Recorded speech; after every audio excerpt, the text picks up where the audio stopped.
He stood in the middle of my new living room, arms folded, jaw tight, voice full of disbelief, and barked, "Where do we sleep?" I didn't flinch. "You don't." The silence afterward was thick, suffocating. My sister's kids clung to her coat sleeves. Her husband avoided eye contact. And my father? He looked at me like I'd slapped him across the face. Good. He had no idea he was standing in the middle of the consequence.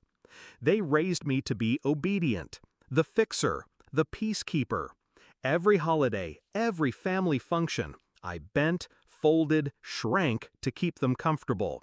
When my mother died, it got worse. My father handed my sister the crown and me the responsibility. She got the praise. I got the expectation. When I got the job offer out of state, a promotion I fought years for, I thought maybe this time they'd show up proud. My own place, my own name on the door. I invited them before I unpacked my last box. I should have known better. 2 weeks before the move, he called. Casual tone, like he wasn't about to light a match. "You'll need at least 4 bedrooms. Me, your sister, her husband, the boys. Make sure we all fit comfortably. Don't waste money on anything small. We'll be staying long." No can we, no would it be okay, just assumption. I laughed. Honestly, I did. I thought he was joking. He wasn't. When I told him I signed the lease on a modest 2-bedroom, he exploded. What kind of selfish daughter doesn't make space for her family? Are we supposed to sleep on the floor like dogs? That line stuck. Dogs. That's how they saw themselves in my space, because I'd denied them a throne. I didn't argue, I didn't explain, but I remembered.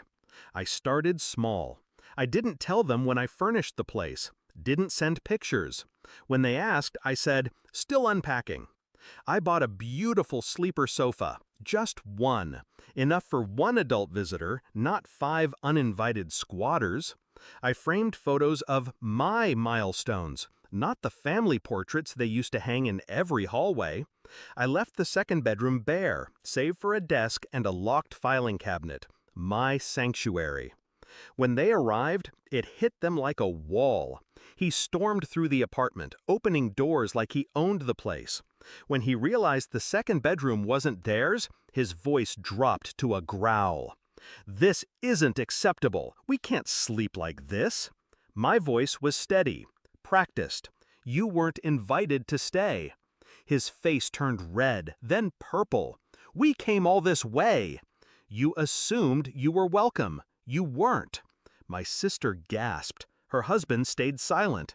They weren't used to this version of me, the one with boundaries, the one who'd stopped begging for scraps of affection in exchange for servitude.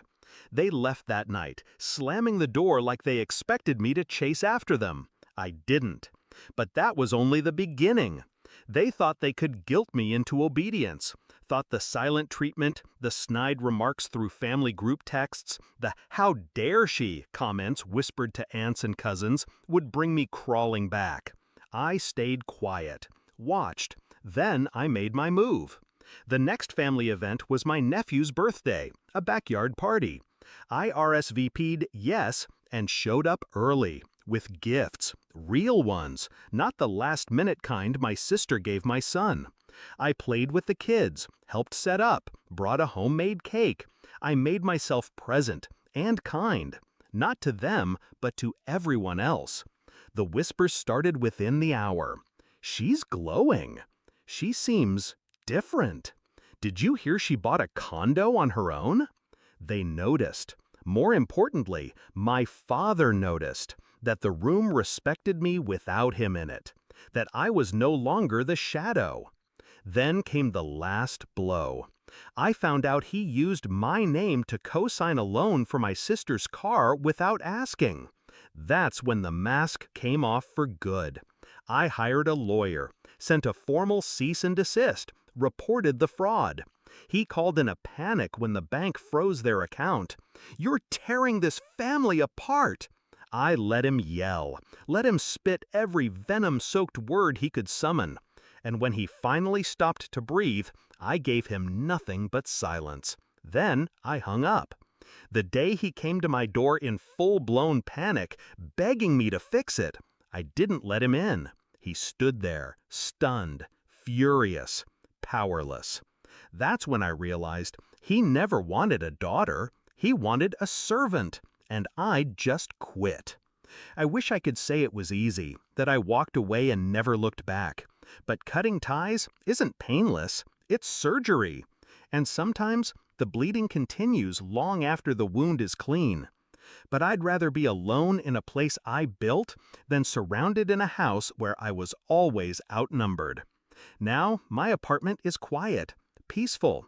It smells like coffee and ambition, not guilt. And if he ever asks again where he sleeps, I'll say it slower this time. You don't.